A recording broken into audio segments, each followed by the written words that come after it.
નમસ્તે મિત્રો, આજે આપણે પાક બનાવીશું 12 મહિના ખવાય એવો ખજૂર પાક। એમાં આપણે લીધી છે 2 કિલો ખજૂર લીધી છે અને મિક્સરમાં દળી નાખી છે। 300 ગ્રામ કાજુ લીધા છે, 300 ગ્રામ બદામ લીધી છે। ફની છે કાજુ બદામ તળવાના છે, ફ્રાય કરવાના છે। ગેસ ચાલુ કરી લઈશું। ઘી ઓગળે એટલે આપણે અંદર તળી નાખીશું। પહેલાં કાજુ તળીશું।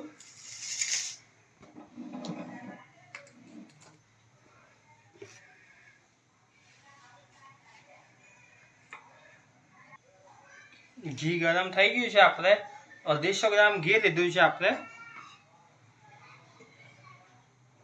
આપણે 2 કિલો લીધી છે ને મિક્સરમાં દળી નાખી છે। આપણે કાપીને બીયા કાઢીને ને કાજુ બદામના આવા કટકા કરી નાખ્યા છે। આપણે ઘી ગરમ થઈ ગયું છે। આપણે કાજુ નાખી દઈશું અંદર, ધીમા તાપે